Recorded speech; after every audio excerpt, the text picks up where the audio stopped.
So a few preliminary remarks before I get to a short meditation on especially the gospel to say this morning. First of all, as you already know, this is Christ the King. This week is now the end of our liturgical year, the end of our prayer year. So in our spiritual mentality, if that's what I can say, we should start thinking about how we would feel and think if this would be December 31st. When we prepare the end of the year, the new calendar year. Because I suspect if you're like I am, I'm more inclined to think of the end of the year as December 31st than this week. So think about that this is the end of our year. This whole week, and then of course next week is Advent, the new beginning, the new year. So if you were going to describe yourself, say that you're going to say 10 things about who you are, how would you list it? You're male or female, you're a parent or a child maybe, or you have a certain occupation, or you're an American, or you're a Democrat, or you're a Republican, and so on. How far down the list would you go before you said, I'm a Christian? Isn't that a good examination of conscience? Because that should be number one. That we're Christians before all else. Because that puts our priorities in order. So that's what we're called to think about as we come to the end of our year. And spiritually, I always suggest at the end of the year that you look back over the last year. I hope that every one of us can see a little bit of spiritual improvement. Now, in a year's time, you're not going to see a lot of improvement normally. Just like watching a tree grow. You can't see a lot of change in 1 year. But I hope you can see a little bit. Thank God for that.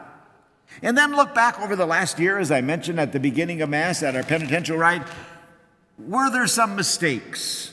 Were there some sins? Receive forgiveness of them.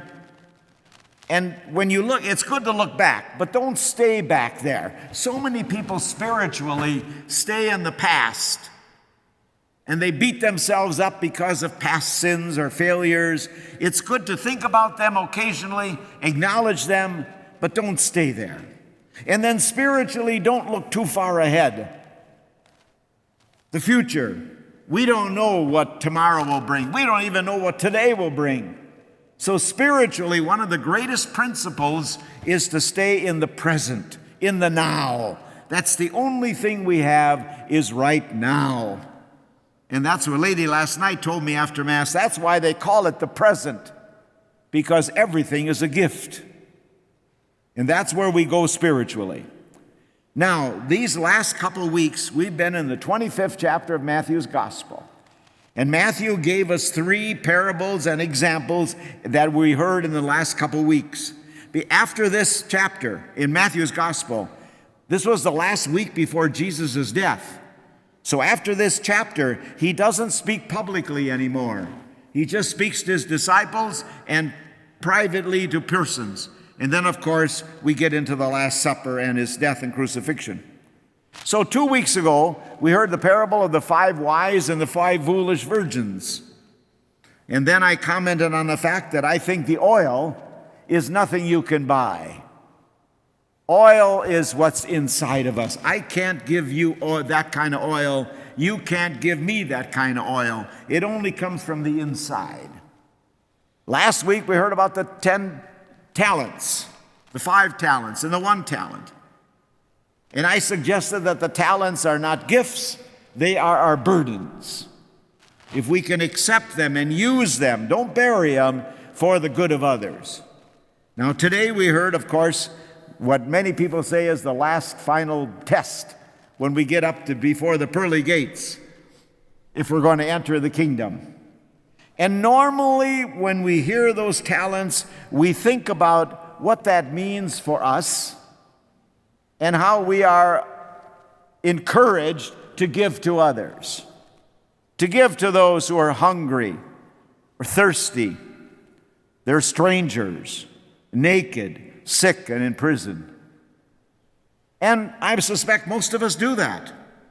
We give of our charity to help food pantries and meal programs, and maybe to help build wells in countries that don't have clean water. Or we give clothing to the Father Jean's store, or so on. But I wonder if there isn't a deeper explanation. That first that I just mentioned, that's what we usually think about and we usually hear. But I'm proposing this morning that we think a little deeper, because I don't think that's what Jesus is talking about, that we give to help others. I'm suggesting what Jesus is teaching us this morning is not that we would give to others, but that we would become those to whom we give. This is not an easy concept to understand, and if you don't get it, it's not your fault. It's because I have trouble explaining it. This means that we not give to the hungry, but that we are willing to become hungry because of our self-sacrifice. When was the last time anybody here was really hungry? We would become thirsty. When was the last time we were thirsty? When was the last time we even concerned ourselves with our use of water? It's not something we think about every day, is it? When was the last time that we were treated as a stranger because of the way we think or the way we talk? If your priority number one is that you're a Christian, in certain areas you will become a stranger. When was the last time you were naked? Go home and look at your closets. I don't think any of us are going to even worry about that. When was the last time you were sick? Don't even think of that physically. Think of it in a way that when we have some communicable disease, like the COVID, nobody wants to be around us, and we don't want to be around any of them. When was the last time we were in prison?